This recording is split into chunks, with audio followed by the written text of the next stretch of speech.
Beyond, and hello, and welcome to another special episode of Beyond. Jonathan is away, and he sends this message to the Beyond community. Beyond, and hello, everyone. My name is Jonathon Dornbush, and I am not your host for Beyond episode 610, but rest assured, you're in capable hands and smooth radio voices with the stylings of Brian, Lucy, Max, and special guest Sean Layden. Just kidding. That's not true. Sean's not here. He probably has enough NDAs to prevent him from talking until the launch of the PS9. Anyway, hope you all enjoy this episode. Excited to talk plenty more PS5 in the weeks to come beyond. That was some quality book report charisma right there. Yeah. No, so hi, everybody. Welcome to Beyond. This is a very special episode. We always joke about how huge news breaks the day after we record the show, and lo and behold, we had some huge, crazy news about the PlayStation 5, and miraculously, Jonathan couldn't be here on account of dog diarrhea, and Lucy couldn't be here on account of I don't know why. So here's Tom Marks. Hello. And Brian Altano. Hello. Thanks for actually showing up to record the podcast, guys. It's always a treat when people decide to do that. The trick is if you don't have a dog, can't have dog diarrhea. My dog constantly has diarrhea, and I just deal with it. Well, there was a real diarrhea of news today. Yeah, so anyway, let me play that horrible noise with the screaming child. Time for the news crunch. I've never done this before. This might mess it up. Do I just hit the... Is it just that? Just that? The hell is that? Who is doing this? Was that from Unlock? Yeah, we're playing the wrong song. There it is. What console wars are off to a bad start. There it is. Familiar tune. There's that horrible series of sounds. Anyway, so the big, huge news is the PlayStation 5 is called the PlayStation 5. Whoa. Yeah, the code name. so in, I don't know, the most sort of surprisingly anticlimactic way possible, Sony went out and had a big old interview with Wired magazine and announced that the PlayStation 5 will be coming launch window of holiday 2020. If you do release date guesses, I will say November 6th, 2020.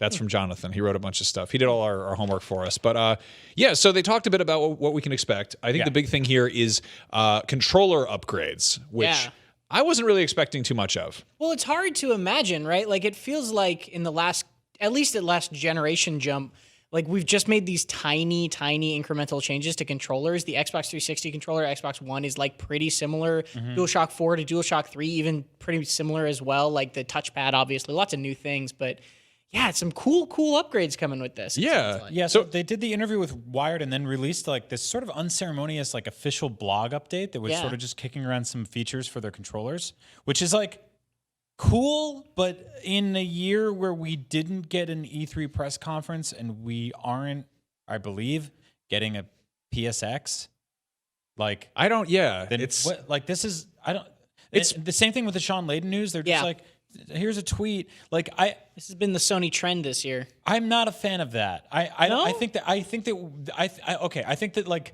a lot of pomp and flair that happens at E3 is too much. We've made fun of it for years now. It should be lampooned. It's over the top. I think that like just putting out a blog post is too little. Let's find something between those worlds. Well, so I think this is smart in the sense that it helps people kind of keep their expectations in line. You know, this is for people like us who pay really close attention to these details. It keeps us from getting completely overhyped and be like, yeah, the PlayStation 5 is going to have holograms and a VR headset built in. We're going to be like, you know, this is going to roll around. They're going to do the big official reveal. And it's going to be, incremental changes. Yeah. I think that's really smart because this generation leap ahead is probably not going to be that huge of a mind-blowing thing. You know, it's kind of going to be business as usual, which I think is smart and safe. But that being said, we do have some details about the controller upgrades. Sorry for taking too long to get to that point, but haptic feedback is a big one. It's going to make you feel different terrain or different levels of resistance, like in a car or when pulling an arrow on a bow, as well as USB-C charging. This is USB-C is a nice improvement, a nice move up from those stupid little micro ones. I was never a fan of the micro, but I think the haptic stuff is exciting because that feels very much like what we got with the Switch Joy-Cons. Yeah. Most of the third-party controllers I own now, like stuff like 8BitDo, are USB-C. Your Nintendo Switch is USB-C. Your PlayStation 4 is micro USB-C, and then whatever that thing is that charges your Move controllers that you need. That's USB Mini. Yeah, which is different than micro. Now we're getting into the way Nintendo labels their handhelds. So I'm glad we're getting something kind of uniform there until Xbox comes out and goes, we're going back to batteries. Who knows? The coolest part about that haptic thing to me was the triggers that they were talking about, Yeah. where developers will actually be able to programmably change the tension of the trigger. So like if you're pulling back a bowstring, it could be really, really hard to pull the trigger. But if you're just like doing a gun or doing a little quick motion, it could be like really, really light, no tension at all. And that's like a part of controller like design and the ability for developers to manipulate your controller in a way I hadn't even really thought about before. Right. I wonder how A, forced that will be, and B, how easy it will be to turn off. Because I imagine that'll be cool for a bit, but I think most people are just kind of flying through stuff. Like I know when I played Uncharted 4, there's an option to go in and not do QTEs for like, instead of like having to mash to open a door, you can just hit a button. And I did that because I was like, okay, maybe this is less like, I'm less like absorbed into this world here, but I also am not sitting there like, So I don't know. I hope that's something that's like optional, but I do hope it's something that sticks so that people who want it can use it. I mean, it's gimmicky. It's totally a gimmicky thing, but it could also, theoretically be used creatively. I know when the Xbox One first came out, they kind of touted the was like individual, vibrations in the triggers. Yeah. And then that barely got used for anything. It basically gets used by the Forza series and pretty much no other game. Yeah. But they use it really well, so it could be that this is one of those things where it's like maybe a couple first or second party games use this in cool ways, and then the rest of the world just sort of ignores it. Yeah. I mean, but you think about I have like an iPhone 7, which is years old at this point, but that whole like Touch ID thing, which isn't a button, but the haptics make you think it is. Yeah. Like that weird like mental magic of like, here's just a vibration that feels like tactile interaction. Yeah, it does that too when you're like purchasing stuff with Face ID and you like double click the button on the side and it like goes like, it's just like a little thing that's not real, but it feels like, oh, I made a purchase. I mean, what does that look like when you have video gamey stuff attached to it? I don't know. I mean, that could be interesting. I think the thing is like our closest reference for this is HD Rumble on Nintendo Switch. Like that's like their blog post was basically like, since the dawn of man, Rumble has been the same. And it's like, well, no, it changed a little bit 3 years ago. That's not necessarily something that gets utilized constantly, but like there was that stupid cow milking video game, and the idea of like 1-2 Switch had this thing where you could basically turn your Joy-Con and count the amount of marbles that were inside it, and they weren't real, right? There's no marbles inside there, but I imagine that like PlayStation's going to bring that into their first party territory and do that with slightly more mature stuff, like, I don't know, see how much blood is left in a clicker's head. Lots of options. I feel like there's going to be an Uncharted game where it's like, how many marbles are in this box? We got to figure out how many marbles are in here. No. Hopefully that's not the case, and hopefully it's not a bunch of sort of, Vita Golden Abyss clean the dust off of this thing type of puzzles. But it's weird because when we held PS3 controllers for the longest time, and then we held the PS4 controller, that felt like a gigantic leap. And that also, like, by the end of the PS3 generation, everything felt old, right? Like all the controllers felt old and tinny and hollow, and the OS was chuggy and terrible. The graphics were showing their age. I don't really, and I've said this for like a year now, but I don't really feel like we're there yet with the PS4. Like I love my DualShock 4. Like I'm not really Still a great controller. But then again, like it is the job of inventors and toy makers and tinkerers everywhere throughout time to take things that we thought were perfect and hand us better versions of them because they're smarter. Yeah, and then we hand them money because we need the new thing because it's Exactly. theoretically better.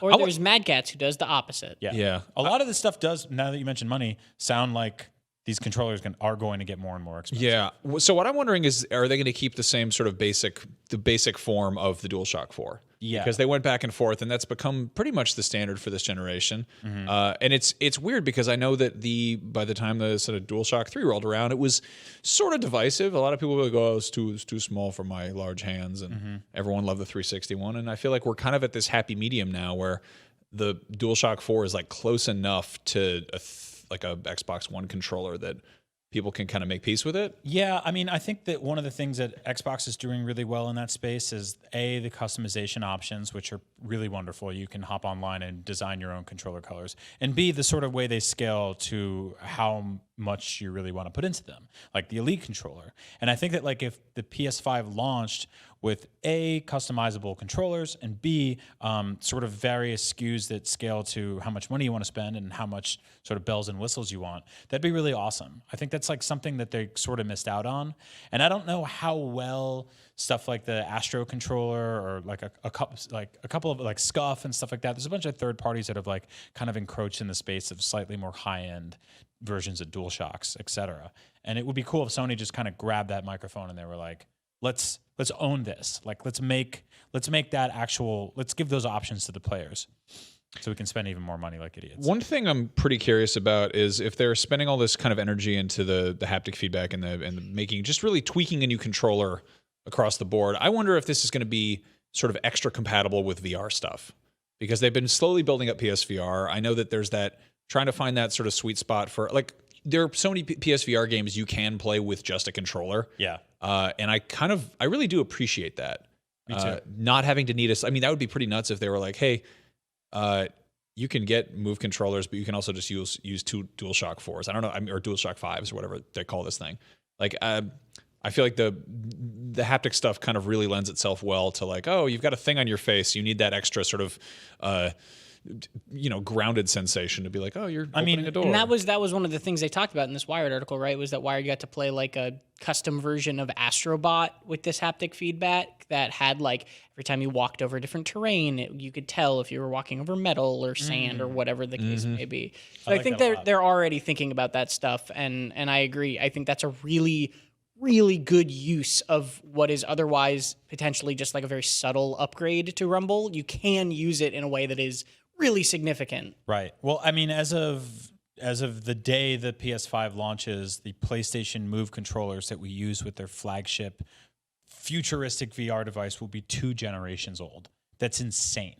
That's insane. It's like if we still had to use like, it's if you had to use the Duke every time you, or like a Wiimote, like this stuff is so old at this point that it just feels backwards. Yeah, I would like to not have any USB mini plugs in my house. Yeah, I'm fine with having a few micros kicking around for the the odd cell phone battery or whatever, but like just let me get the USB-C to plug in all the things to. And anyway, you got a USB-C charged Move controller.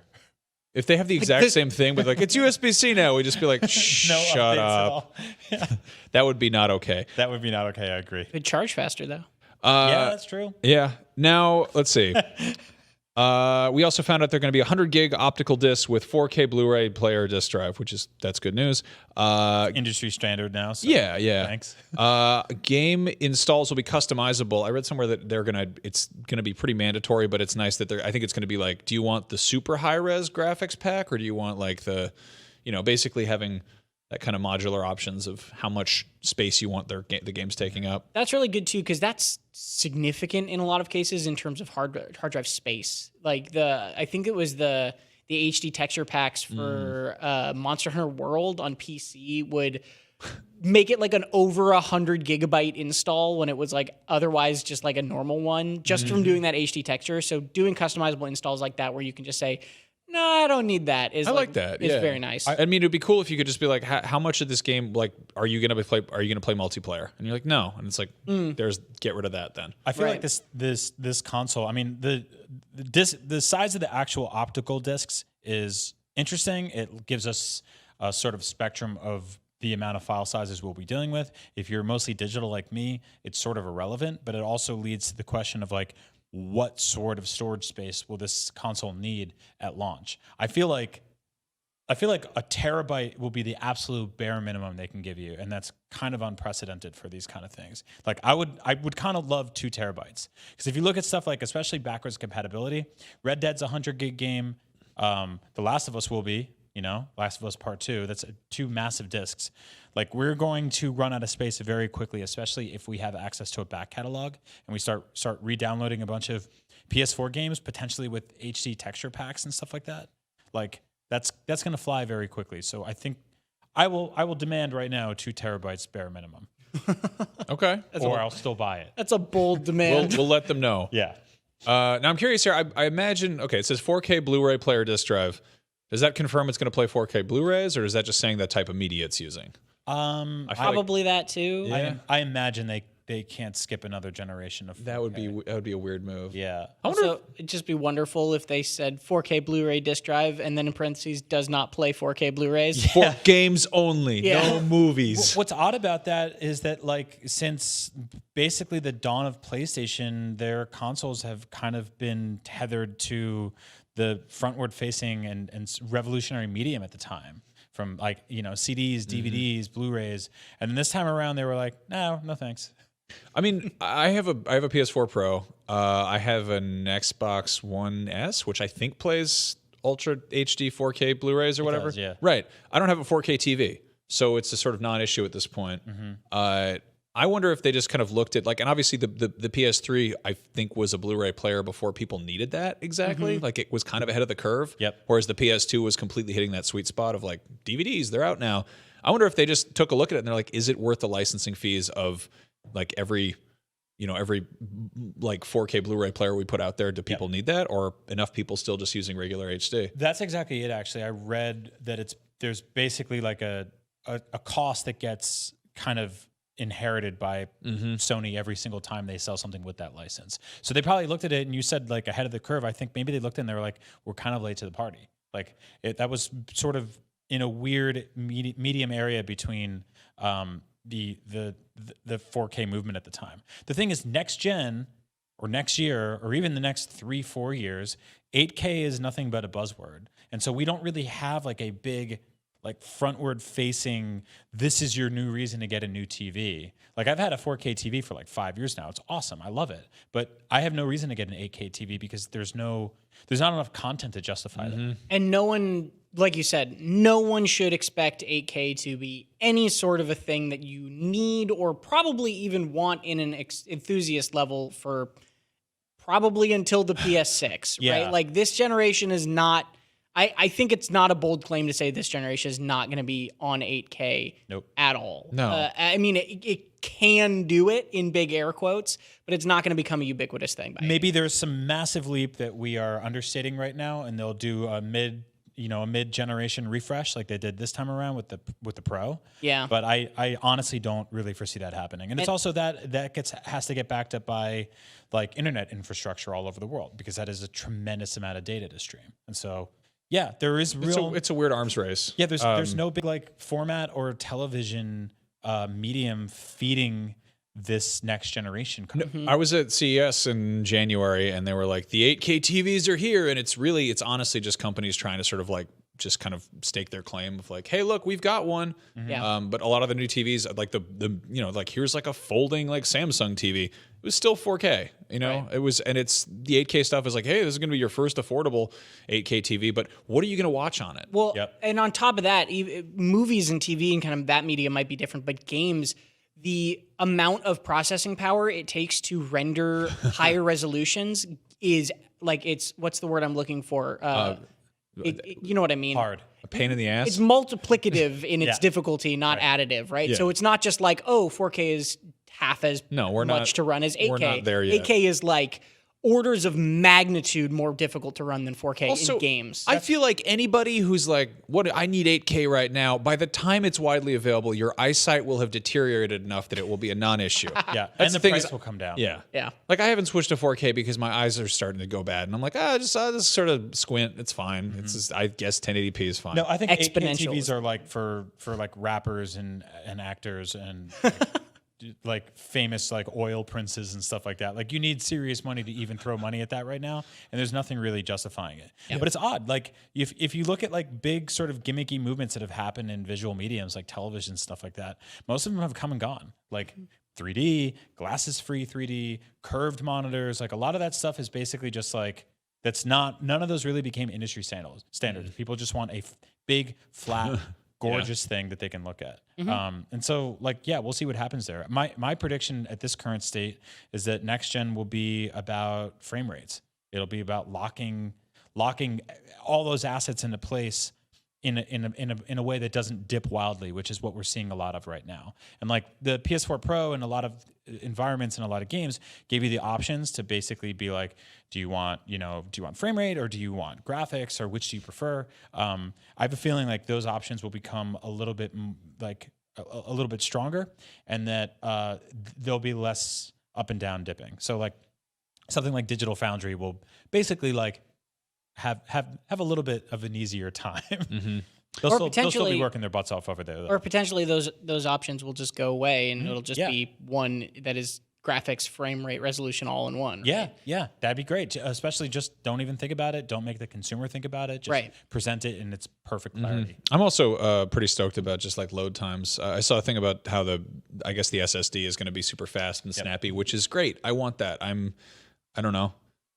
I want to get just back out there to get my ass kicked again if I die in a game. Let's see. Ray tracing built into a hardware level as opposed to having like software. Smoke and mirrors. Yeah, which is good, I guess. If you, I don't. Tom, what's ray tracing? Ray tracing is basically just a different way of rendering, and this I don't know a ton about it, but like it's a different way of rendering light that is way more realistic because you're actually mapping like the light rays, and it allows you to do things like really realistic lighting, really extremely realistic reflections, like better reflections than any game you've ever seen. Pretty much, ray tracing can produce. Ray tracing is really kind of the cutting edge tech that is pushing like graphics cards makers on PC side of things right now. It is what is pushing graphics forward in terms of like, hey, this is the next step for your games, because textures and that sort of thing have sort of started to plateau. Like obviously there's better and better and better, but lighting and that sort of those environmental effects and reflections are the next step of like how good can we push this?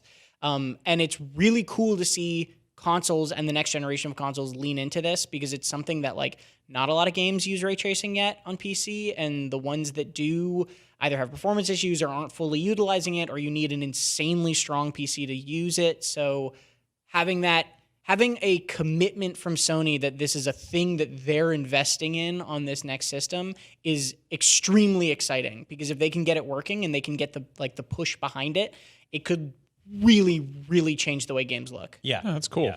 I mean, that's what I'm hoping this next system is sort of a, iterative jump forward with hardware that allows developers plenty of room to screw around if they want, but, isn't sort of shoehorning them into any kind of like weird, like cell processing or any kind of like motion control gimmick. It's just sort of like, hey, here's a toolbox, make cool games. Yeah, by all accounts, and obviously fully anecdotal here, but we've read a lot of this over the last few years.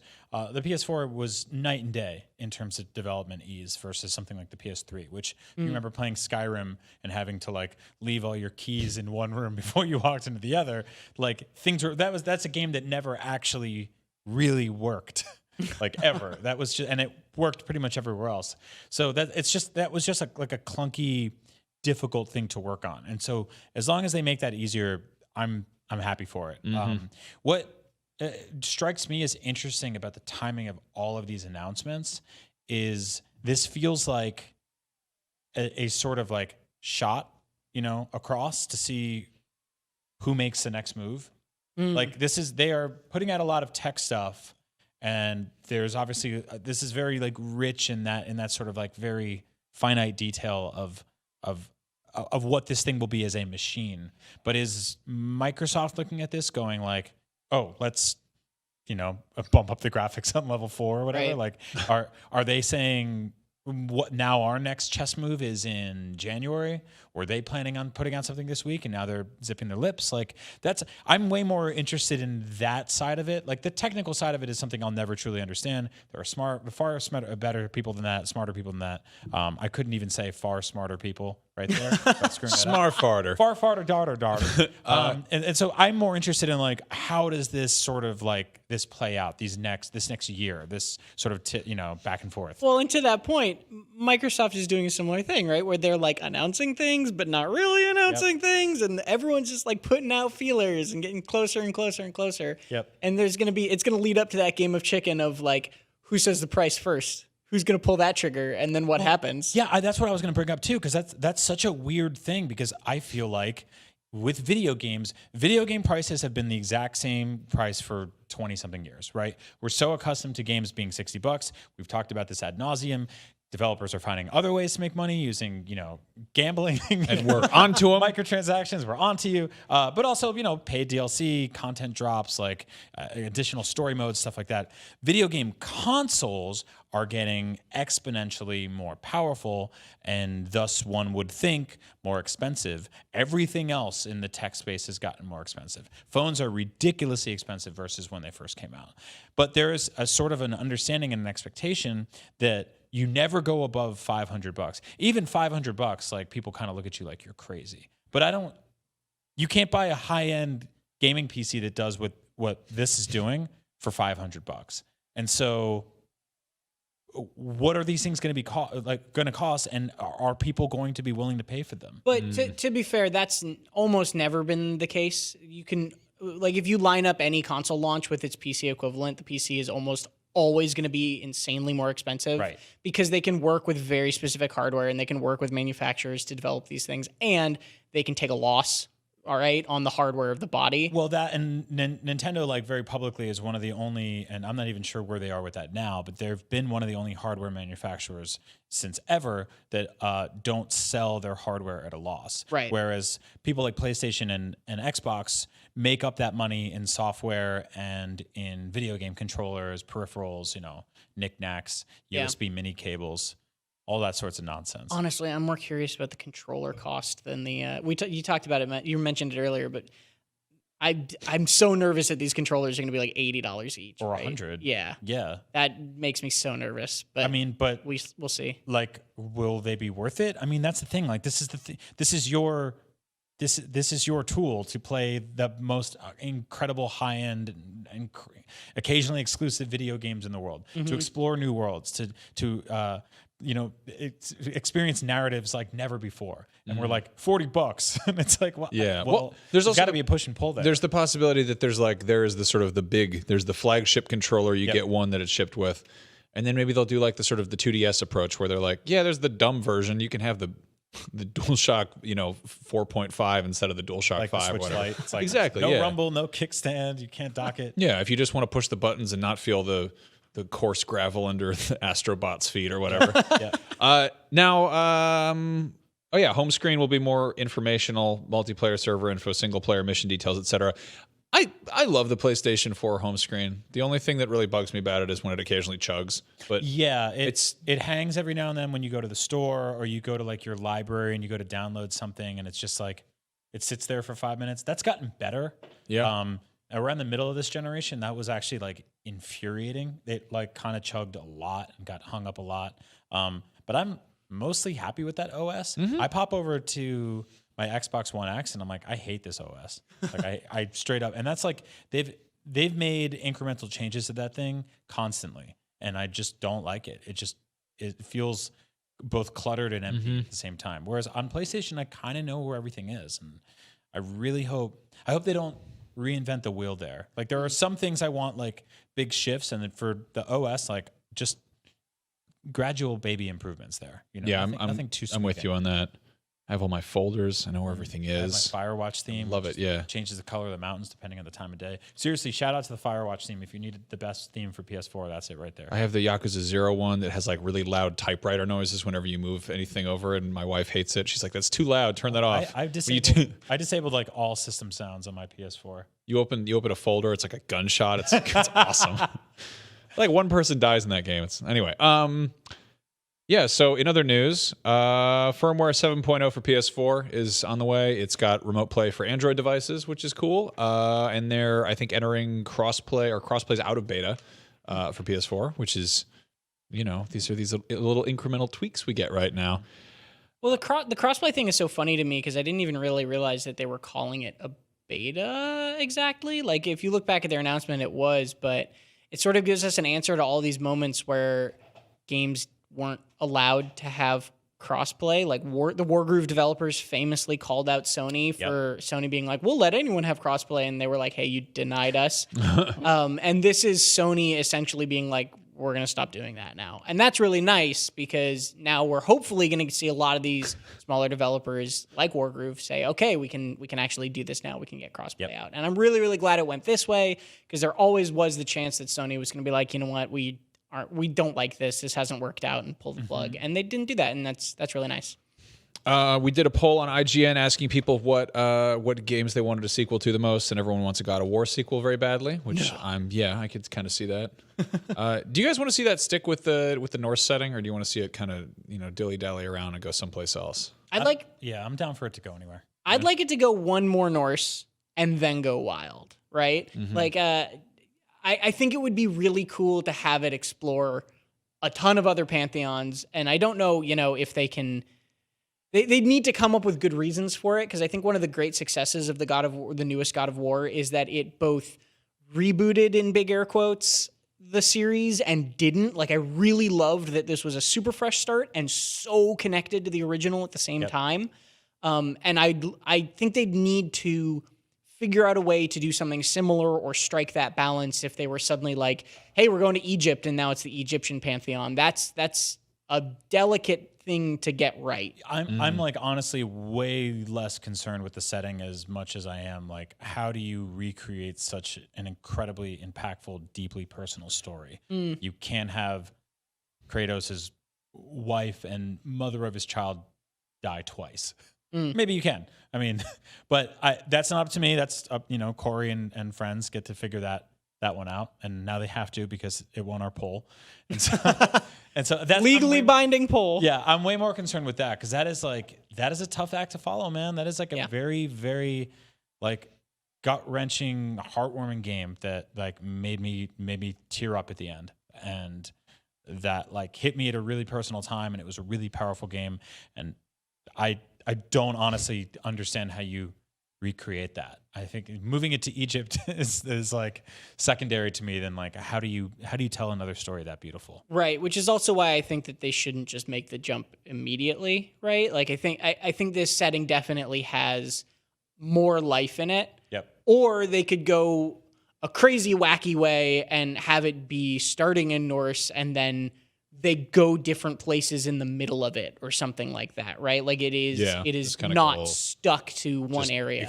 Explore that universe. Yeah, like in God of War, you had jumping between the different realms. So what if one of those realms was Egypt and one of those realms was ancient China and one of those realms was... It'd get weird. You get weird with it. And that's, I think, one of the ways you could do that, but I definitely don't want to see them just straight jump the shark to a different place. I hope they maintain the sort of open-ish world design. Yeah. I like that. I hope it doesn't get too big.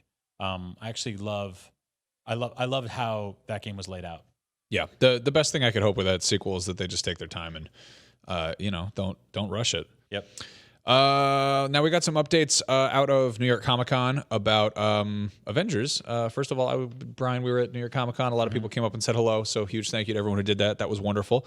You went to the Marvel Games panel, and you got to absorb some details about that. Yeah, that is a really like a constantly growing, evolving product, which I'm surprised to see because I feel like they were like, this is the design and we're sticking with it. And then a few months later, they're like, Thor's hair is better now. And like, I dig that. I think that like this is an interesting audience who is very passionate about this, especially after 23 films, and so they want to see specific things. That said, comic books are a fascinating source material because they're all over the place, and there's decades of stories to tell. And I think this game is in this weird spot because it sort of looks like the movies, it sort of sounds like the movies, and sort of feels like the movies, but it isn't the movies. And they announced that Kamala Khan is essentially this new sort of like thing that brings the story together. She's like a kid from New Jersey, and she finds out some dirt on this like government program called AIM, which is essentially building robots and science to save the world instead of using superheroes. And she connects with the Avengers after A-Day, which is where many of them get like beaten up and wiped out and just get their butts kicked. And she's like this very essential part of the story. More importantly, seeing her gameplay was the first time I looked at this game and was like, oh, you guys know how to go and make like a big, goofy comic book game. Like Spider-Man was so ridiculously fun and arcadey over the top, and a lot of the stuff I've seen from Avengers feels a little bit more reserved. And Kamala Khan comes out and she's this like weird mix of like Mr. Fantastic and like a little bit of Sandman, and she can make her hands giant and her arms long, and she's this like funny punk kid, and she's beating up dudes and like during like hurricane spins and all this other stuff. And I was like, oh, this has a lot of flavor for the first time. Like now I'm actually paying attention to like this game because now I can understand how it could potentially scale into getting bigger and more ridiculous, which I love. She's actually she's a good character to sort of act as like a for the player to take control of because she's like an in-universe fan. Yeah. So there's like an actual sort of when she goes to sort of meet these characters that we're all familiar with, she's going to get excited about it. It's a good way to kind of be like, oh, you've got to get the gang back together. Yeah, they were actually at the end of the panel, which I missed because I had to run outside and shoot a video. They were handing out her comic books, which were like in-game items that she essentially designed tethered to the story. Oh, whoa. Where like she made Avengers fan comics as her character in the game, and they printed them in real life. And so like cool. all the items that like and merchandise they're doing around this game is essentially stuff that you could find in that world. Like all the collector's edition stuff is like statues and toys based on stuff that you can actually or could be able to buy in a toy store in the Avengers video game, which is really cool. But I didn't get. I mean, strange. Her role in this, and they said that she said that she's the main protagonist, which I think is like, well, you announced the game. I think the Avengers are the main protagonists. It's like a game where you jump between them or whatever. But like, it's cool that it's sort of you get to see it through her eyes. Yeah, I think it's going to be kind of the same way that Spider-Man was brought into the MCU, where it's like you get this young kid who's like he gets to be sort of excited on behalf of the audience. Yeah. And I saw a lot of people were pissed off that like she's such a central figure in this because they're like, she's not part of the Avengers that I remember from the film a year ago. And it's like, well, this is like a wildly like different team every 10 years in the comics, every 5 years in the comics. And like the original Avengers had like the Wasp. She was like one of the first four. Like it's just like, I don't know. There's no real canon here. And the more different they get from the Avengers movies, the more better. I'm excited about this game. Same. Like her trailer introducing Kamala Khan as Miss Marvel in this universe and in this game, and like what she does, how she fights, all those things you were saying, that probably got me more excited for this game than any other trailer or piece of thing I'd seen for it before. Not even really because of the character herself, because I've never read any of her comics. I'm not really... I don't hate her or anything, but she's not a draw on her own to me. Just the idea that they were going so different from what they originally showed and that so different from what the Marvel films have done is infinitely more interesting to me than just, hey, we're making a game based off of Robert Downey Jr., right? Yeah, I mean... This is way more of a creatively exciting direction for me. No, it felt like everything we saw when this game was first revealed, and we were like hot off the heels of Avengers Endgame, which was like, sucked the life out of everybody because it was 23, films of buildup or whatever, or 11 years, was that this game looked kind of like it, but not enough, and didn't distance itself enough. So it sort of felt like Asylum Films does Avengers, like Transmorphers or like The Day the Earth Stopped, all those like weird bootleg movies. I think they revealed it way too soon. Yeah. And I think they were trying to really just kind of tap into the zeitgeist of everyone having just come out of Endgame. Yep. And they were like, hey, E3 is here. And you look at it and like, this game comes out in May, I think, of next year. Mm-hmm. So it means that they don't get a big E3, knock the doors down. So they were like, they brought some stuff to Gamescom. They brought some stuff to Comic-Con. And it's also going to be one of those games that's probably going to get kind of long tail support. But I feel like the timing is just all kinds of weird because they kind of pulled it out of the oven too early. And I mean, this is the first thing I've seen in the game that makes me kind of more interested in it because it's Kamala Khan. I like the character. The comics I've read of hers, I did not like.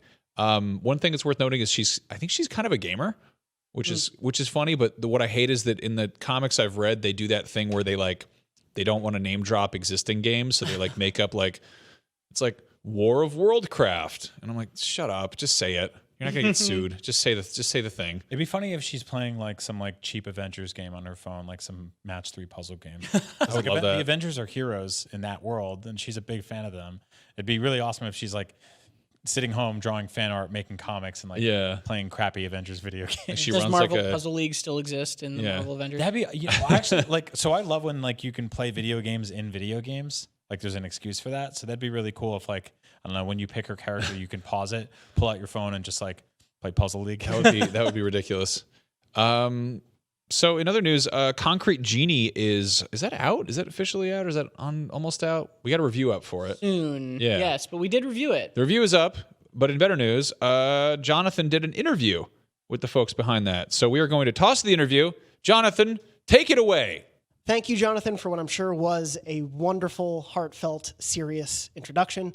I am Jonathon as well, and I'm joined this week for a very fun special interview with Dominic Robilliard and Jeff Sangalli of Pixelopus.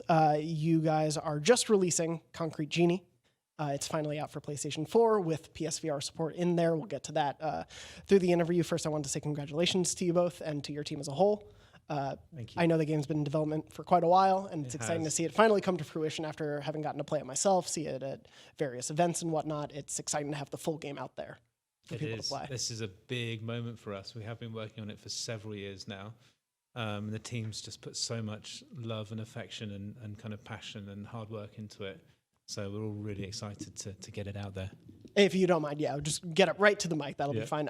So, Dominic, you are the creative director of the studio, and Jeff, you are the lead art director. I'm the art director. Yes. And so want to talk to you both, of course, art being such a major part of Concrete Genie, both the gameplay and the story and the message at work.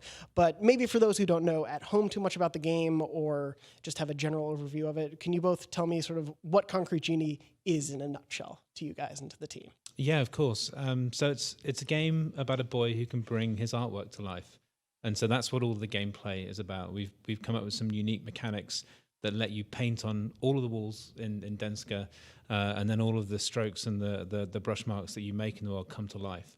And so a big part of the fantasy of the game is to try and make anybody feel like they could be an artist, no matter what your real world artistic ability is. And then we also have some interesting themes in the story as well. Ash is being bullied, and he's also trying to bring his hometown back to life with all of this amazing painting that you can put on the walls as well. And in terms of, I want to sort of touch on all of that stuff.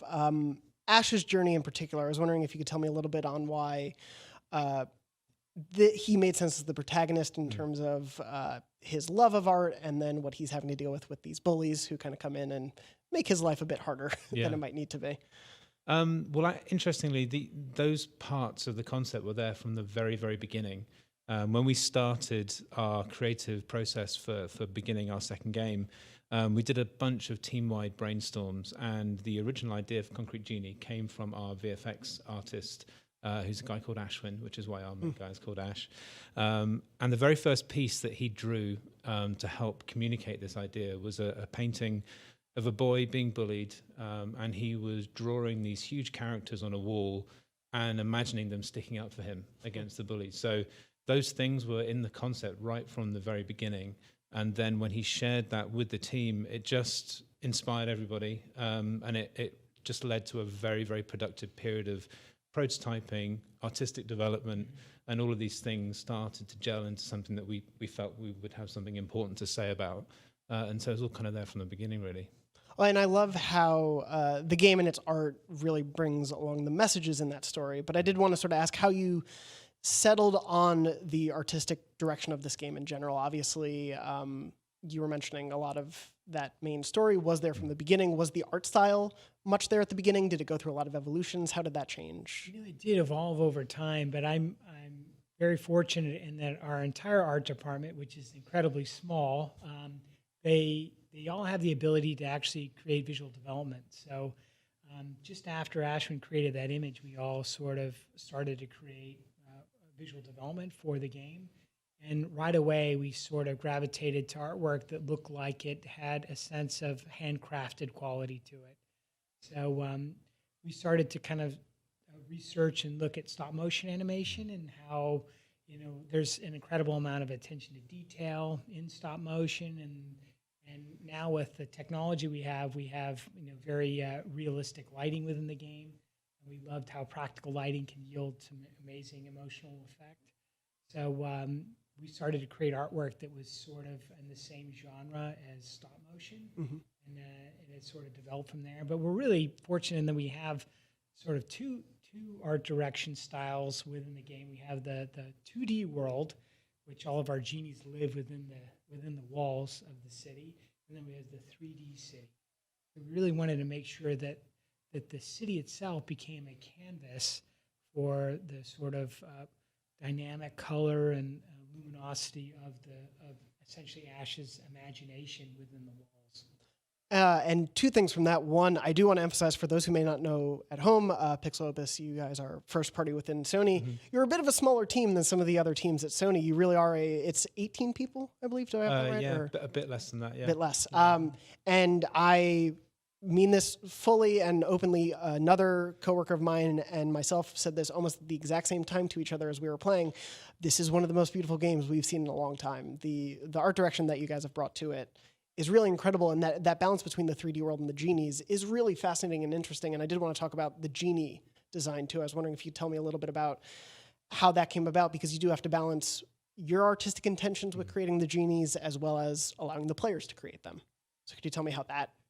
Yeah, well, we were definitely inspired by 2D, sort of like children's book illustration and classical illustration, also urban artwork. Urban illustration. So that was from the start. And also, that was an inspiration, but we also wanted to make sure that these things felt like they had scale within the world and that they could kind of, move along the wall and turn and walk around walls. And so that was something we were aspired to right away. And then it took quite a long time to actually develop the tech in order to make sure that lived up to our expectations, so that we had multiple revs of making sure the genies really felt like they came to life. In fact, at one point we had sort of like a Pollock-like splattered paint that would come to life. We thought, oh my gosh, we should try to, it yielded a nice outcome, but we thought, let's go even further. So it gave us enough time to have our engineering department come up with some proprietary tools where we can almost make them feel like they're hand animated. And that's what took the time. And then we did literally hundreds of drawings. One of our character artists, Lansing, did just hundreds and hundreds of different kinds of designs to make sure that people could feel like they're making really their own genies. Right. And there's quite a bit of tech under the hood, even with when you create a genie, how you illustrate it and what details you add affects the kind of animation that they run. So they have kind of unique personalities that come out of that. So that took time also. Was there a certain philosophy you had in terms of how you wanted genies to act, no matter how they were created?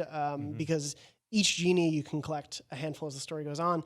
They all look very distinct. They all have their unique features and attributes. You can add your own attributes to them as well with the collectible pages that Ash finds.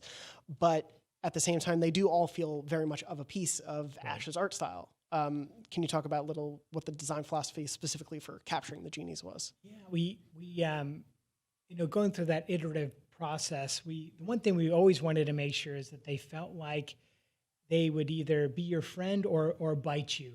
So that's why they should all feel like they have an edge. Because it's okay to feel like sometimes they're scary or friendly, and that way it really parallels what Ash might come up with his own imagination, and as a celebration of that. But I think that it was because we spent so much time iterating that we would take, from that iteration, we'd take the things we loved and evolve that, and at the same time that was happening, the technology was developing. So in the end, we had exactly what we were trying to shoot for.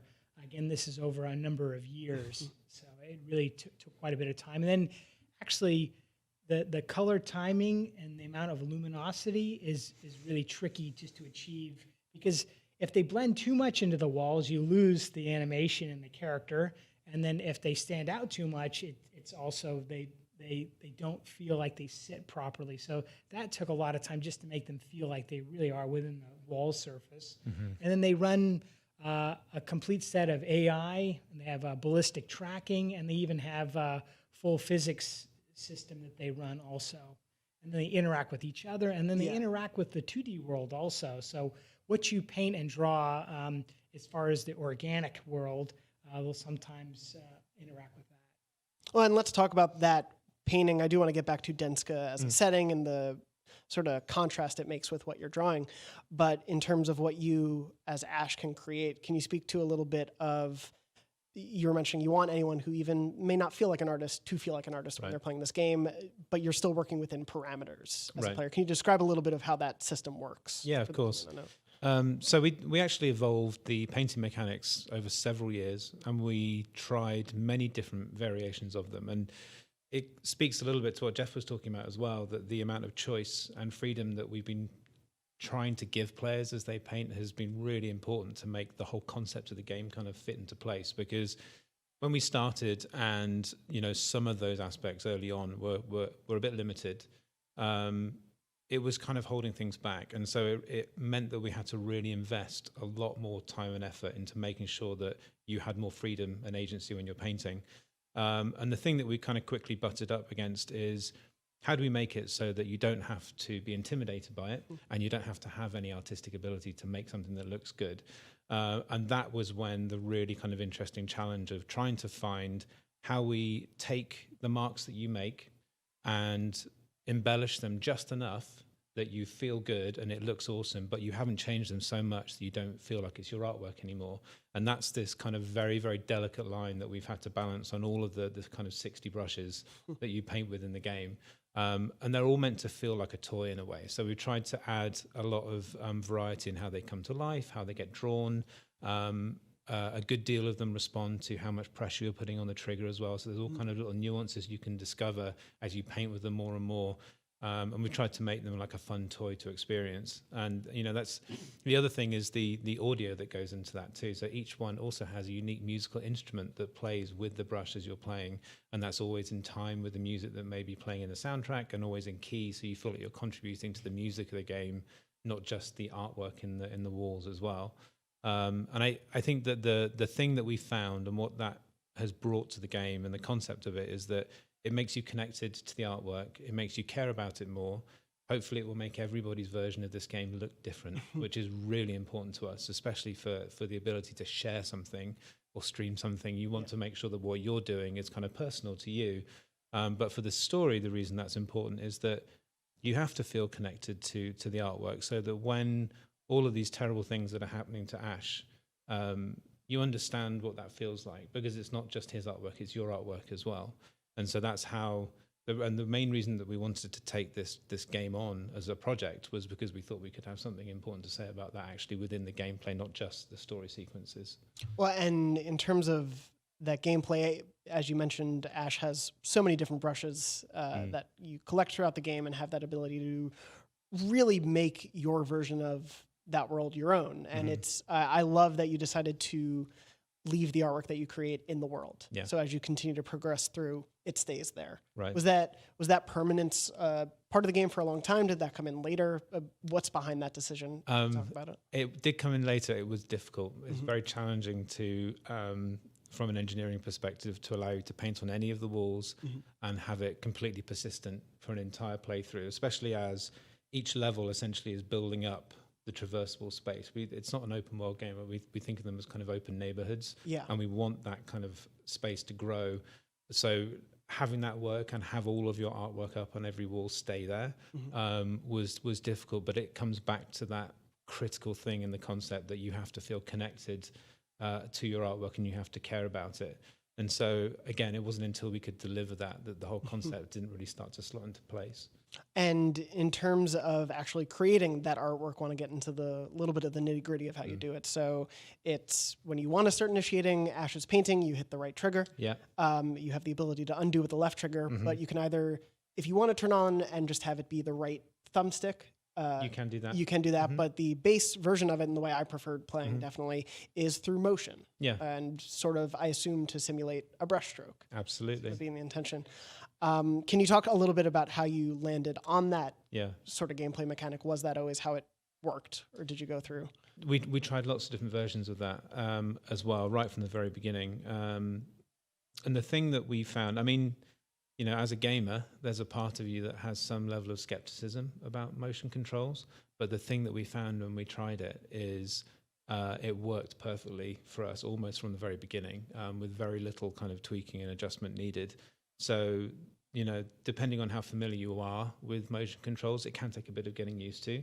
But the DualShock is actually very, very sensitive, and you don't need big motions to get it to work very, very kind of effortlessly and intuitively. So we've got a kind of tutorial section at the beginning of the game where you go through some kind of very easy kind of painting exercises to kind of get used to using the cursor. And that really was kind of put in after we've been doing lots of focus testing to try and make sure that anyone who comes to the game who isn't familiar with motion controls gets to kind of experience them and pick them up in as easy a way as possible. And what we see now is that even if you aren't familiar with them, or if you have any kind of anxiety about doing that, once you've tried that beginning bit, you're like, oh, this is really easy. And we've had such great feedback on that from the trade shows as well, from people going, oh, this works so much better than I thought it would, And I just think it's really key to the intuitiveness and the accessibility of just doing that. And how anybody can kind of just feel like it gives you a bit of flair almost when you're playing it. You see people who are kind of a bit scared of it at first, and then as they do more and more, they're just like, oh, this is so easy, and it can make you do it very, very quickly. And it allows us to navigate like a third-person action-adventure game with this extra kind of components to the controls without getting in the way of the way you're used to controlling a third-person action-adventure character. But that being said, if you want to use the right stick, you can find that option in there as well. We did quite a bit of studying of just actually producing traditional 2D frame-by-frame hand-drawn animation, so that they're not stamps, but they're actual flowing animation that sort of comes to life with a brush stroke. So, and we have quite a range of variety of different ways that manifests itself. But we did a lot of kind of hand-drawn research to try to create that feel. A lot of those tweaks and flourishes that Jeff's talking about that we kind of developed with 2D animation, they're driven by how you lay down those initial strokes. So one of my favorite brushes in the game, which you get early on, is the cherry tree. And depending on not just how much you're pulling down the trigger, but how quickly or how big the trunk stroke is affects how some of these things are procedurally generated on that thing that you've painted. And the reason that we put that kind of time and effort into making it feel organic and like that is that it really encourages you to keep experimenting. Because all those trees are different every time you do it, but they still retain the original core design that you lay down. And so again, it's kind of trying to thread that kind of line really carefully with every single brush in the game. Yeah, I love the balance sort of whether it's creating those trees, or for me, I always love when you can create sort of the flock of birds and be able to direct a general line of them and how they flutter out from there, or even creating just something like a mushroom and controlling the size of it and scale. You really get to feel like you're creating your own thing, but you're within certain boundaries, but those boundaries don't feel limiting. That's great. Which I feel like seems to be that's exactly what balance we're going for. Yeah, that's happy great. to confirm that. There's an incredible balance between, I'm making, from a preset selection of things, but at the same time, I know that wall is the scene I wanted to create versus the scene the game was dictating I create. Exactly. Yeah, that's great. And that's why we're so excited to have the game out and see what people start creating and sharing. And, we managed to get a photo mode in for launch as well. Yeah, which is great. And I did want to talk about that because your photo mode has sort of a unique aspect to it. Photo modes are, I think, one of my favorite things this gaming generation has given us. Me too. And finding the different ways developers play around with that is so much fun. You guys have a very specific way. Can you talk a little bit about that absolutely. We had a bunch of different ideas for the photo mode, and we knew that for a game about an artist, it was going to be really important to kind of embrace that and encourage it and support it. And so the thing that we really wanted to do, and I'm so glad we managed to get it in, is when you've set up your photo, your pic, and you have some of the kind of features that you would expect in there, like depth of field and field of view. Once you've kind of established your frame, you can press the square button and it initializes a paint replay. And what that does is look at all of the painted elements in that shot and fade them in one by one, emanating out from where the character is. So it looks very kind of organic, as if it's Ash kind of imagining what he's about to paint. And it feels like a time lapse of how you put that scene together. And so with the share button, you can kind of very easily make a clip of that, share that, and we again, really looking forward to see what people do with that. Yeah, I love the ability to. I was at a particularly high point in the city, and don't want to say how that comes into play, but I was pretty high up and had the camera angled downward above Ash, and just seeing sort of the layers pop out and up back to life was awesome. Great to see. Yeah, it's cool. I do want to get into the world itself, though, and talk about Denska, because when it starts off, obviously you were bringing all this creative artwork to life, and it's beautiful and vibrant and bright. Denska is dark and drab at the start. It is sort of desolate and run down. Can you talk about what you wanted to achieve in making Denska and where that inspiration came from? Yeah, I'll hand over to Jeff to talk about the amazing art direction there. But yeah, it's a place that has befallen an environmental disaster. We wanted to make sure that there are a lot of themes and threads that the team cared about with this game, and this kind of environmental theme was also important to them. We wanted to have something that was kind of sympathetic and running in parallel to what was happening to Ash in the world itself. So as Ash is dealing with his personal story and dealing with that, he's also helping revive the environment that is going through a similar situation. It's also being oppressed and kind of pushed down by what's happened there. And there is a mystery there that kind of gets uncovered as you find out more as you go through the game. And you did kind of get to discover the origins of that and what actually happened there. But the reason it works well for the concept is that it gives you this kind of very melancholic canvas that needs your artwork and needs your paint to kind of sit on top of it. And so there's a great contrast there. Yeah, and we spent a lot of time trying to make sure that the city itself did not overpower the story about Ash and the kids, this group of kids. We did some previs early on of a large city, and right away felt like, oh my gosh, this is just overwhelming. So we kind of settled on, like a port town that's just big enough where you can really explore and find amazing areas that you can have just a moment to paint and enjoy doing that.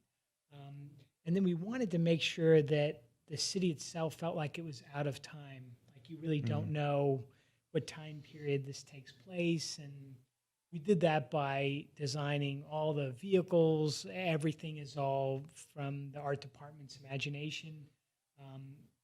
Even all the signage that you see in the world are all hand-painted individual illustrations.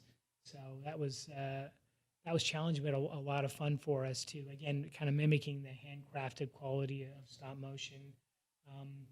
And then we're really lucky in that we have, the art department is very passionate about this game because the idea came from the team itself. So all of the environments in Concrete Genie were modeled by and textured by just two people. So it's, just to give you an idea. It's crazy. It's pretty tiny. That's a hell of a job they performed. They two did. people doing that. Yeah, I love what you were saying about the timelessness. It is, if you told me this game was in 2019 or 1919, I would believe you either way about the way the city's designed. Yeah, that timelessness really comes through. I was wondering, as soon as I said it, I didn't mean it to come off in any offensive way. By sort of dreary, I meant that it does feel like this darkness to the world has kind of overtaken it. Was there a difficult balance on a creative level to creating something that does have to sort of have this level of oppression to it, that sort of does have to be bogged down, but also still distinct and visually interesting? Was that a challenge? Or Yeah, I think, again, it goes back to, luckily we had enough time to really, to be honest with you, we've created over 1,000 pieces of 2D artwork for the kind of overall production design of Genie. So we're small but very prolific. And I think through that process, we're really able to focus on the atmosphere and the shape of the city, so that even though it is dreary and overcast, and it definitely has a thickness to the atmosphere, it still has a strong shape language and points of interest in the world. And again, it's always designed to emphasize an amazing canvas to explore, but also to create your own artwork. Well, melancholic can be mysterious, and mysterious can be a great tool to explore. Yes. And that was the other thing that we kind of realized as we were tuning this, is that as you explore the kind of alleyways and streets of Denska and go through those different environments, that it can actually just be this really good draw in for the player to see what's around the next corner, but also to make you want to paint on the walls and have this big impact, Yeah, wanting to understand sort of what's around the next corner. What was that building that seems to have been shuttered, or possibly was a building or a home? It has kept me going, like, let me see what's in each corner of Denska as I go through, which I love. But it does have that balance. I've been playing the game with my girlfriend, and whenever we get to a wall, she makes me stop and is like, can you paint on that wall? Paint on that wall. We need to bring life to this city. Yeah, that's great. And I love the way it encourages you to do that without telling you to do that. Yeah. It really opens that up. That was another thing that took quite a lot of tuning to get just right, because as we were quantifying progress through painting, as we were developing the mechanics for the levels, we had to make sure that we didn't judge your artwork, because it's not about that at all, because that very quickly shuts down experimentation and kind of freedom of expression and self-expression. But we have to encourage you to paint a certain amount, and that's where the light strands come from. So those are a way for us to say, we need you to paint here because your artwork is going to literally charge up, these lights. But we don't tell you what to paint specifically under the lights or how to do it. And so, the other thing is that as we watch more and more people play the game, is that people use the designs, the brush designs, in so many different ways that we would never have been able to conceive of. It just validates that decision not to try and judge how people are using those brushes, because we just get blown away by some of the more abstract creations that some people have the time and the patience to sit there, even in the middle of a demo on a show floor. They'll sit there and they'll do something incredible, and so that's another reason why it kind of took a lot of time to get right. And there's also other things that happen when you paint. You'll see dead foliage come back to life. Yeah, it's another kind of positive reinforcement that what you're doing is a good thing. And so little things like that we've kind of added in as we've watched people play the game more and more. Yeah, there's a certain area of the game that when you do paint, it brings back very specifically to me in what would be a dank, dark underground area. Yeah, the life starts to come back out from the floor. And it was one of those moments of, oh, I'm not just putting something on the wall. I'm bringing this town back in a certain way. I did want to talk about the mechanic decision, one, not to really have much in the way of struggle as you're going through the majority of the game, and then we can talk about the later part of the game. It's Ash trying to avoid the bullies is the big source of conflict, but otherwise it's you exploring the levels, finding where these light strands are to paint by them, and eventually making your way to progress through. Can you talk about why you decided to make it a less confrontational game? Absolutely. Getting the tone around that theme narratively and trying to make it meld with the mechanics. We went back and forth again on that, and where to find the correct level of challenge as you're going through. I think when you start unpacking it around the creative mechanics and the fact that this game is about the power of self-expression and creativity and all of that as our big kind of gameplay investment, everything falls out of the need to kind of keep that moving forward. And it is definitely a game that's more about the experience of going through it and kind of growing as you play the game, rather than the challenge of dealing with that. The gameplay pressure that comes from the bullies, where they kind of act as the thing you need to avoid. They'll give you a hard time if they catch you, and they'll ruin your artwork as well. And and the way that everything kind of shuts down and dies when they're nearby. That's more about delivering the kind of narrative concept there as well. But it is a legitimate gameplay pressure. They will stop you. All your genies will freeze when they're nearby. So if you need a genie to help you with a puzzle and the bullies are blocking that, or if they're blocking a page, you do need to kind of manipulate them. But yeah, it's not meant to be a game that's going to stop people dead in their tracks over and over and again. There are things in there that do become challenging a little bit later on as well, which I think is something we'll talk about. But we've tried to balance it very carefully on what we think is a really fun, interesting kind of intensity curve, in the way that it does kind of grow and ebb and flow with the level progression and the general flow of the game. You do have that pressure, of seeing a bully around the corner, but I love that the game also gives you the freedom to not feel like I need to paint in 30 seconds or they're going to come get me. There's a great balance there. There is, and we have dialed that up and down. I mean, the AI for the bullies is capable of making your life very, very difficult, but it can get frustrating quickly. And so that's something that we've tried to get just right as well. They're there to kind of make their presence known and to make you feel a little bit of what that character feels like when they're nearby as well. But because Ash can't fight back, which is something that's so important to the narrative part of the game, you have to be very careful with how you kind of deliver that pressure in the game. And so Ash is very, very nimble and adept. The rooftops are his space, and that was one of the ways that we've kind of split that out and given him the ability to escape to the rooftops and get away from them very easily. So he's very nimble and agile. They're very much the threat on the ground. But you know, they do have ways of getting out there, but we feel like we're really happy with how that pressure is kind of netted out. You can't forget about them, which is really important as well. But there's plenty of space and freedom to paint.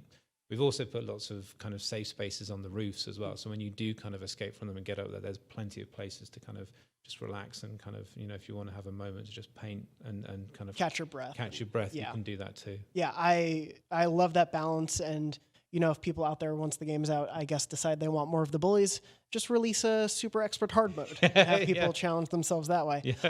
Before we do get to that gameplay mechanic shift I do want to talk about, I did want to ask about the bullies a little bit more on both the character level and the design level, because they are not one-dimensional bad guys in this game. It's not just, oh, the bad kids are out to get Ash. There's a depth to them, and there's a behavioral note you start to pick up on the way they react to each other. Can you talk about sort of the creation of them as a group and individuals? Absolutely. Right at the very beginning, when we were kind of investigating the concept, when we were considering whether we would take on this narrative theme, immediately everybody on the team said, well, if we do go down this path, we have to have dimension to that and layers to that.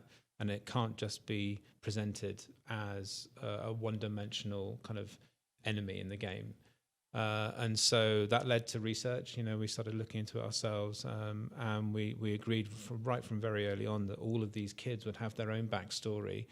And it's a bit of an abstraction. It's kind of condensed because it's only Ash and these kids in this world, which is also very deliberate. This is of the kids. You know, this is their space. But we wanted to make sure that we tackled some of the common causes of bullying that we found in our research. And so, as with everything in Ash's life, his kind of emotional connection to the world comes through his artwork. And so he, at the beginning, in the intro to the game, you see him do this beautiful sketch, which kind of turns into a 2D representation of how he remembers Densko and what it used to be like before everything kind of went bad. And similarly, at certain points through the story, when he and the bullies are both holding on to the brush, usually in a moment of struggle, it gives Ash this kind of clairvoyant insight into what happened to that kid in his past that has scarred him and turned him into the kid that he's become. You know, we try to imagine in this story that nobody is inherently bad, and that there is something in there that needs some sympathy and some understanding and some tolerance. And it was always very important for us from the very beginning that the story not be about Ash and our hero taking revenge on these kids, but breaking that cycle of somebody who's bullied turning into a bully, which is the thing that comes up over and over again when you do look into it. And it's shocking, you know, but completely understandable in a way. And so, you know, can we tell a story that is about breaking that and put something very optimistic and positive about that? And lots of how we present them with this kind of mix of sympathy and also frustration, because you feel that, because that's why they're important in their gameplay execution, to kind of push Ash around, you know. Can we do that in a way that will help other people come to a similar conclusion? And on the note of those memories, it takes on a distinct art style, similar to that original painting. Can you talk a little bit about the decision to make a shift in the art design for those memories specifically? Because they're a little more abstract, but I feel like they capture so much in such a brief period of time. Yeah. Well, I'll let Jeff talk about the studio that we work with to do those. But the idea of this kind of 2D representation, it's very helpful to present the kind of nostalgic sense of memories through more abstract art and imagery. And so that worked really well for the opening flashback. And we did that one first. And, you know, then once we realized how this really did feel like you were looking inside Ash's head, it became a very powerful way of kind of doing that. And so we thought we would use the same kind of concentrated abstraction of that language to do it for the bully flashbacks as well. And the decision for that art style, you've definitely heard me speak about traditional 2D hand-drawn animation is really an important part of giving things that attention to detail and handcrafted quality. And so we made that decision because there's a certain emotional connection that you get when you see beautiful animation. And we were lucky enough that Oddfellow Studio is here in the Bay Area, and they were great to work with, and they did a couple pieces for us. I'm looking forward to people seeing when they play the game. And then even Ash and the bullies' faces in the 3D game are all hand-drawn 2D animation also. Yes. And that way we really wanted to make sure, again, that people have sort of an emotional connection with the characters. And those drawings come right from our animators, who are also our character designers and do all of our storyboarding. And so we have a small team, but there's a lot of ownership. So a lot of that emotional connection hopefully comes through because it's just a small group of people that are touching these pieces of artwork. It all feels authentic and emotionally honest to the experience as a whole. Like every facet of the game works together in that way and really feels like it's in concert to this larger theme and story at work, which that's I really appreciate. Great to hear. I think that's whenever Jeff and I get to talk about what's our favorite thing about this game, I think how well it kind of transparently represents the creative integrity of this team is probably our single most favorite thing about it. We can see every single team member in every pixel of this game, and as the story develops, just through all of these handcrafted touches, and it's definitely one of the most rewarding things at this moment, to kind of wait for that to get out there for everyone else to experience. Yeah, and one of the things I'm personally, having played so much of the game already, I'm excited for people to see is this dynamic shift that you have in the story, because I would say there's a lot of brightness and hope that you put back into Denska, but the game can get pretty dark at points, and especially as you approach toward the later bit of the game, dark genies start to come into existence. Right. And that also adds in a new gameplay element. And I know we've spoken a little bit about this before, but that more action-based combat in the game, that's been there since the beginning of the design, correct? Yeah, it has, right since the very beginning. It's one of those more unusual things in the game that we felt strongly about from the very beginning. And it's mainly because as we were developing those elements, the other elements, we knew that there was going to be a pressure that was building up from a player's perspective in the gameplay, but also in the story, that as you're pushed around by these kids and things kind of go from bad to worse, that story needed a kind of journey that delivered on how serious the theme is. And so once you've gone to that point, you know that there is a pressure valve that needs to be let off there. But also we wanted to be really careful about how we resolved the story and how does Ash and how do the player actually tackle what the real enemy is in this game? Because of course it's not about taking revenge on these kids that have been pushing you around. It's about dealing with the darkness itself. And so the back end of the game is really about personifying that in a very physical form that the player can then tackle directly.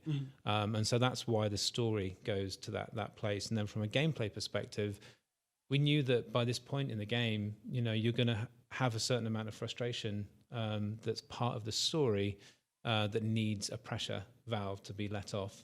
And so the more we develop this kind of slightly more high, kind of explosive, high octane kind of end, that's a bad word, but just something that felt more exciting and thrilling. It just felt really, really good to be able to let off steam. And one of the things that's happened through the first half of the game is we've really imagined creativity and self-expression as powerful things. They're powerful abilities for Ash in this game.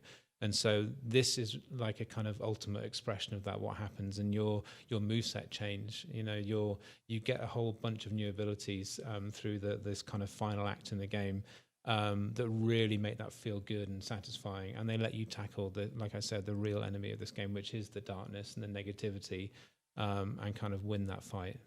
And I love the way you're able to personify the themes within the gameplay itself. And one aspect of that I do want to touch on before we wrap up is the fact that you also have some VR included modes in this game, which I think tie into what we've talked about of wanting people to feel like they're an artist, even if they themselves don't consider themselves an artist. So could you speak a little bit about what those modes are and how they're different from the base game? Absolutely. I'm so happy with how the VR experiences have turned out. So when we were pitching the game, PSVR is hugely important to the company. And when we pitched the game, as you would expect, instantly there was a request for, can we have a PSVR part to this? It's a painting game. What a great fit, you know. And we thought, oh God, that would be amazing. But we didn't have the capacity. At that point, there were only, I think, 11 or 12 people on the team. And so it led us to be able to start talking to some people that we've worked with previously who were still here in the Bay Area. And we reached out to Jeff Brown and Dave Smith, who are people that we worked with previously. And they came in and they looked at the game and they were really excited and passionate about it. But they came up with this amazing pitch for what they would do if they had the chance to work with a VR version of it.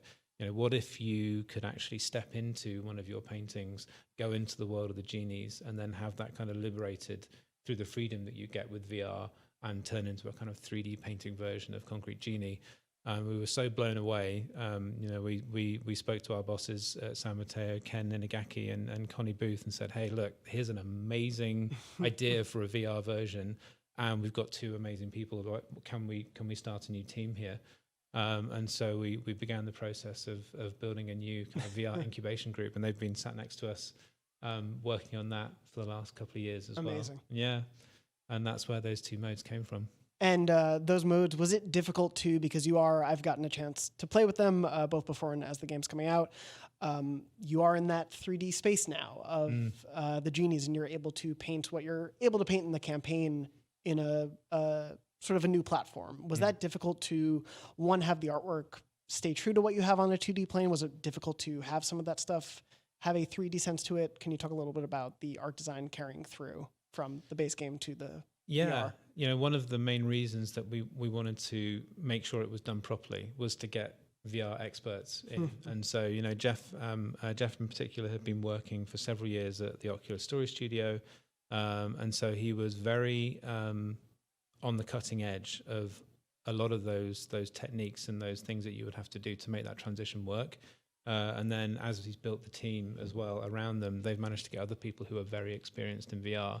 And so very quickly they knew that they would have to kind of build custom spaces and versions of the locations. And there's two modes in the PSVR. There's a kind of more narrative-driven experience, and then there are also a handful of free paint zones where you get to use the brushes that you found in the main game, but go to different locations that you'll recognize from when you've played through.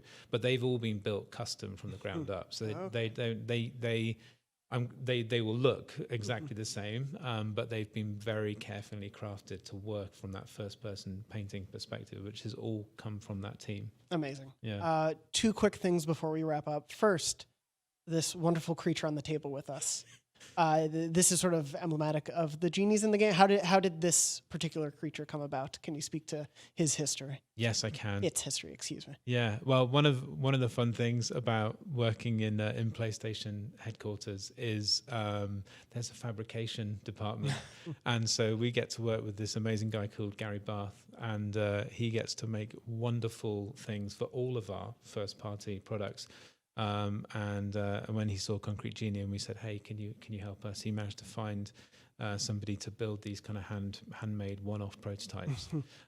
We may be trying to get a few more made if there is demand and people want to buy them. You never know. I expect them in every home by Christmas.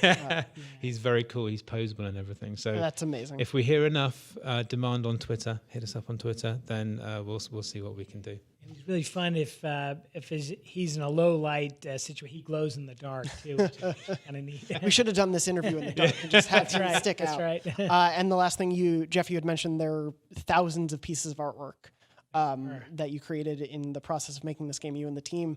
Some of that stuff is available as you unlock some of it in the game via ways I don't want to spoil for those who haven't played yet. But two, do you have any plans to use that artwork in any way going forward? I'll be the first to buy an art book if you have it. Yeah, we're lucky that we're working with Dark Horse, and we're going to have an Art of Concrete Genie book, which really is a great story of a lot of what we've talked about today, showing loose sketches all the way to our kind of more developed drawings, and it shows some of the dev process. Yeah, we tried to put it together. I mean, it's really a kind of affectionate testament to the art that was done, like Jeff said, but we carefully kind of pieced it together to help tell the story of how the game was made as well. And there are hundreds and hundreds of images in there that show how the game came into existence. And it's all from the team as well, which is amazing. And I think that gets released at the beginning, early in December. Gotcha. And then in the meantime, if you want to find out more about the artwork, if you buy the digital deluxe version of the game, there's a really cool digital art book that has a subset of those images. It also has some of the 2D animations, the previs. Ooh. So there's a lot of the kind of early development that is fascinating for us at this end point to look back and see how much of the feeling was there right from the very beginning, from these kind of very kind of rudimentary sketches, but you can still get a great feeling for where it all came from. Yeah, it's I've definitely, every time I unlock a piece of concept art in the game, I pause, I need to look at it. It's all beautiful, and just being in that world is beautiful. Jeff, Dominic, thank you so much for your time today. I genuinely mean this. Concrete Genie has been one of my favorite experiences I've played this year. It's, it's heartwarming and earnest in a way that not every game is these days, but it's heartwarming in a wonderful way, and it's a joy to play. So thank you both, and thank you both for taking the time. I'll throw it back to Jonathan. Concrete Genie is now available for PS4 with PSVR support, so hope you get to play it out there if you have a chance, and enjoy the rest of the show, everyone. Who knows what Brian and Max are up to? Probably something silly. Thank you, Jonathan. I'm not you, because you're not here, but I am hosting. I'm doing okay at it, I think. 7 out of 10. 7 out of 10. A solid rent, don't buy. Anyway, let's talk about what we're playing. Tom, you're always playing all sorts of stuff. Are you playing anything that you can talk about? I've been playing a ton of Slay the Spire lately, which, full disclosure, Humble Bundle, is owned by Ziff Davis. Ziff Davis owns IGN also. They publish it, I believe, on Switch and whatever other console it's on. I believe it's on PlayStation 4. Anyway, I've been playing a ton of Slay the Spire. Another game I played through this weekend that I wanted to quickly shout out was called The Bradwell Conspiracy. Oh, yeah. That comes out this week, published by Bossa Studios, developed by A Brave Plan. Bossa Studios are the people that did like I Am Bread and Surgeon Simulator. So this is like a little bit out of their wheelhouse, but they're publishing it. It's kind of like a Portal-ish adventure-y narrative puzzle-y game where you have sort of two main methods of puzzling, where one is a 3D printer where you can absorb this matter and then reprint objects, and you use that to like get across gaps or solve spatial puzzles. What's this game called again? The Bradwell Conspiracy. Okay. And then the other way is your voice is hurt in like an explosion, so you can't talk, of course, good excuse, but you have these AI glasses on, so your AI and your glasses are talking to the whole time, and then you're also working with this other person on the other end of an intercom named Amber, and you can talk to her by sending her photos, so you can press a button at any time and take a picture of your screen, and then she'll respond to it. And there's a lot of times, this was like a little bit of a disappointing part of it, is that there are a lot of times where she'll be like, oh, I'm not sure what you're trying to tell me, and it's just sort of like, it's a little lame, but there's so much stuff in this game that you can take pictures of and get a custom feeling response to. I like that. Like there's all these books all over the facility, and you can take a picture of a book and she'll like tell you about it a little bit or like make some funny quip. And Amber is like, the voice acting is really good. The guy, I don't remember the voice actress's name, but the guy who does the voice of the guide is the guy who did Bayek in Assassin's Creed Origins. Awesome. Oh, wow. It's was good, really good, top-notch voice acting. And her kind of quirkiness and her likability makes the game so much fun to just be in. She is such a funny, weird character, and Yeah, Is it a funny game? It's pretty funny. It's not like Surgeon Simulator or I Am Bread. It's like a more it's think of it. It's just similar in tone to like a little bit of a slightly less comical like Portal, right? Okay. Where it's like you're in a dark situation, you're in a serious situation, and there's like definitely some intense things going on, but you have a companion with you who's just keeping it lighthearted and making jokes the entire time, and that's a really good way to pull you through. On PC, where I played it, a little bit buggy, a little bit messy here and there, but it's definitely a cool one for people who like that genre. Sweet. Nice. Max, you and I played Predator Hunting Grounds. Yeah. That That's coming to PS4 sometime next year. Yep. It's weird because Sony is like co-publishing that. Yeah. The PlayStation booth at New York Comic Con was essentially just Iron Man VR, which is also getting new content, and a actual main boss or sort of villain, which is Ghost from Ant-Man and the Wasp. And the other game was Predator Hunting Grounds, which is just like a weird... So if you had shown me in the 90s, like the new PlayStation games are Iron Man and Predator, I'd be like, yeah, PlayStation rules. It seems like it's an odd thing right now because we've come to expect sort of these AAA bangers from a PlayStation booth at an event, and like Last of Us is far enough off, and Death Stranding. I think they just had a demo behind closed doors. I think the deal with that game is that it's too like technical and unfamiliar to just put in people's hands in this, which is the same way that like it's a good theory. Yeah, like you kind of. People are like, I'm having a bad time because I don't know how to play this. And like, it's the same thing you see with a lot of RPGs where it's hard to demo if it's like a game that takes 3 hours to get the hang of. Yeah. But Predator Hunting Grounds, on the other hand, I would say this is like a decidedly AA game and not in a bad way at all. Yeah. It's developed by Ilphonic, who did Friday the 13th. Yep. Which it's a similar idea where they took a beloved gruesome franchise in which a cool thing kills a bunch of less cool things and everyone gets to play as those things, the cool things and the uncool things. In this case, as opposed to camp counselors and Jason Voorhees, it's a Yautja predator hunter and then a bunch of military dudes in the jungle. Yep. The Predator is a original design. It's new. I think they wanted to kind of create their own world there, but the setting is tremendously evocative of the sweaty jungle setting from the first Predator movie, which is great because like the untrained eye just sees really awesome space Rasta lizard, and then they see the wet jungle, and they see a bunch of like marine men running around or whatever, the big boys with the guns, and you're like, yep, this is the Predator game I've always wanted. So we got to play it, which is really cool. I played it as a Predator, and Max played as... I kicked your ass. You didn't kick my ass. I helped kick your ass. The team kicked my ass. Well, my team kicked your ass. I don't know if you could take credit for it. Fine. Specifically. But I got some kills. So I played as a Predator. It's a really good time. You mostly stay jumping around the trees, and you feel like this... It's weird because you're like this big, clunky, deadly thing covered in bizarre technology and whimsical apparatuses that shoot lasers and rockets and such. But you're pretty graceful in the way you can actually bounce through like nimble branches and stuff like that. How did it feel to compare it to like an Assassin's Creed game? Definitely a little bit jankier, but like I think that those games have always been a little janky too. Kind of like AC3-ish. I was watching somebody else play, and like running on the branches was like, it's like a realistic jungle, but like the traversal is like clearly on certain set paths. Yeah, and you're not always clear of where you're trying to go next. It definitely feels a little frantic. The game is definitely still early. They're still working on it. But the thing that I didn't really think of is that you're, as a Predator, supposed to hunt, which doesn't mean like hit the ground and be Kratos. Like you really can't just like run around on the floor with your big ass feet thumping around, making all this noise. Your Tivas. Yeah, for the Call of Duty boys to hear you. Yeah, be careful. Yeah. So you have to be up in the trees, and you have to cloak yourself. You have to pop on your like heat vision. And the cool thing is that like the soldiers on the ground are fighting each other. They're not just all like looking for you. They're dealing with their own fights and conflicts and such.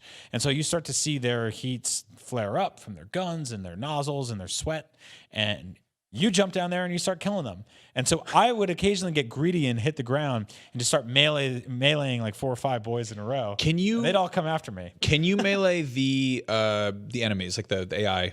I believe you can. Okay. Yeah. Can you kill them, whatever? I was really just trying to kill at anything that moved. That was my whole, I'm like a hunter, like a predator.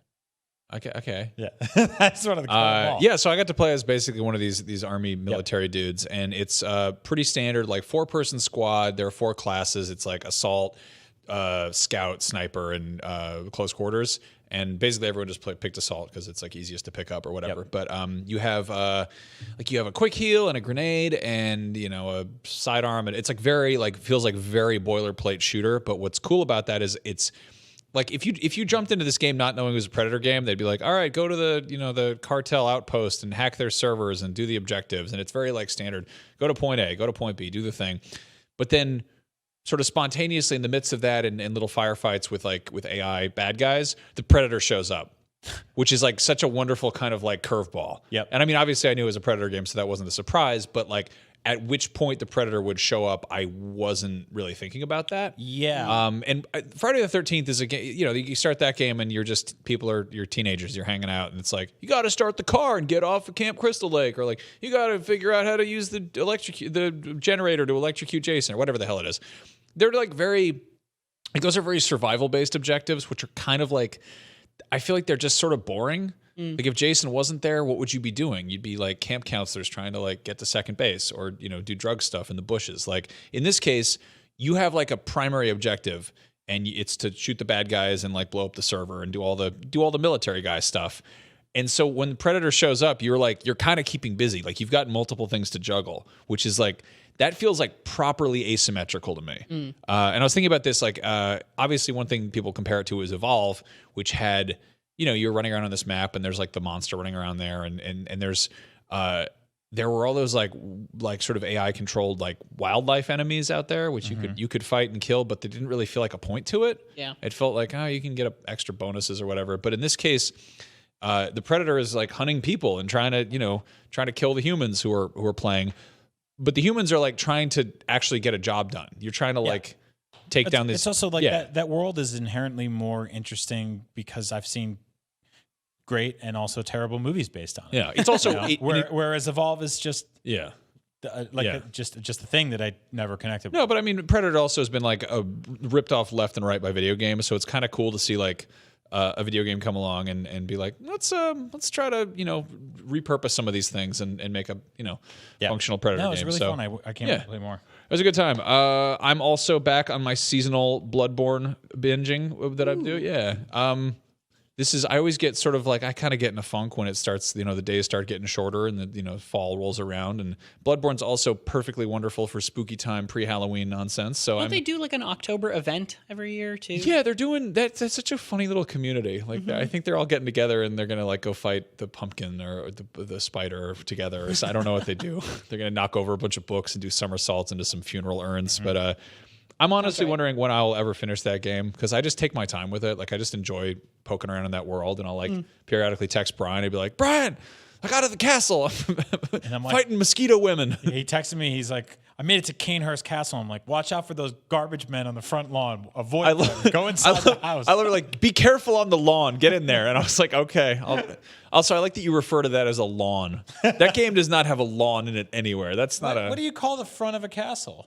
Moat? The courtyard? I don't know. Yeah, courtyard. It's not a lawn. No, a courtyard implies that people enjoy it. Yeah. All right, fair enough. Have monsters on a courtyard. That's Yeah, okay, all right. It's like having a monster in a gazebo. I don't know what you think a courtyard is. A lawn is a good place for a good beast. Okay, that's fair. Good haunt. Anyway, Jonathan wrote in that he's playing Concrete Genie and Ukulele in the Impossible Air. Both great, both reasonably affordable, and both a refreshing change of pace, which is good to hear. I started Ukulele also. I'm very early on, but I really dig it. Yeah. If you're looking for like a Donkey Kong Country style 2D platformer. I think those games are so interesting because it's like there's Donkey Kong Country, which was basically like the weird diagonal from Super Mario World, which then led to 3D platforming from Rare, where we got Banjo-Kazooie, which led to Ukulele, which is a 3D platformer that was kickstarted to be sort of evocative of original Banjo-Kazooie, to Banjo-Kazooie or Ukulele and the Impossible Lair, which is kind of like Donkey Kong Country. So they've now made 2 cover albums of like their greatest hits, and I'm all for it. Yeah, that's cool. Those guys. It's also I imagine probably a little bit more of a linear process to make a a 2D game versus a 3D one. You know. Yeah, this is also like this feels like bonus DLC for anybody who kickstarted Yooka-Laylee, because like they didn't do a Kickstarter for this. No, they launched. I mean, those people kickstarted a studio. Yeah. That will continue to make these games. Yeah, which is rad. On that note, I think we're going to wrap things up here. We've all got stuff to do, and hopefully Jonathan's dog feels better. Seriously, I hope Loki's doing okay. That's no fun. And I don't know where Lucy went, but she's been coughing a bunch too, so she might also be a victim of the dog diarrhea. Tom, thank you for joining us. Thank you for coming on here. Thank you. Yeah, You made me grimace at the end there. Yeah. that's what we do. It's a fun time. Is there anything people you've been working on that people can go check out? You want to plug that at all? I don't know, man.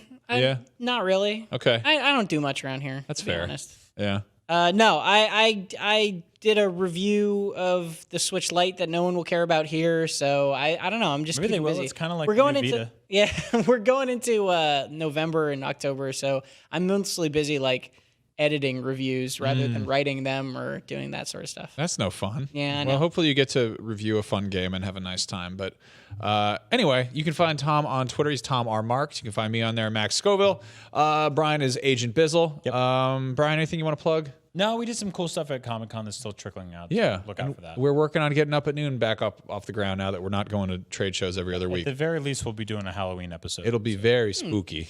One of the spookiest ones yet. Anyway, thank you They all. all scare me. It's a very frightening program. Anyway, thank you all for watching and listening and tolerating my awkward, frantic last-minute hosting. It's Jonathan's fault. Bye.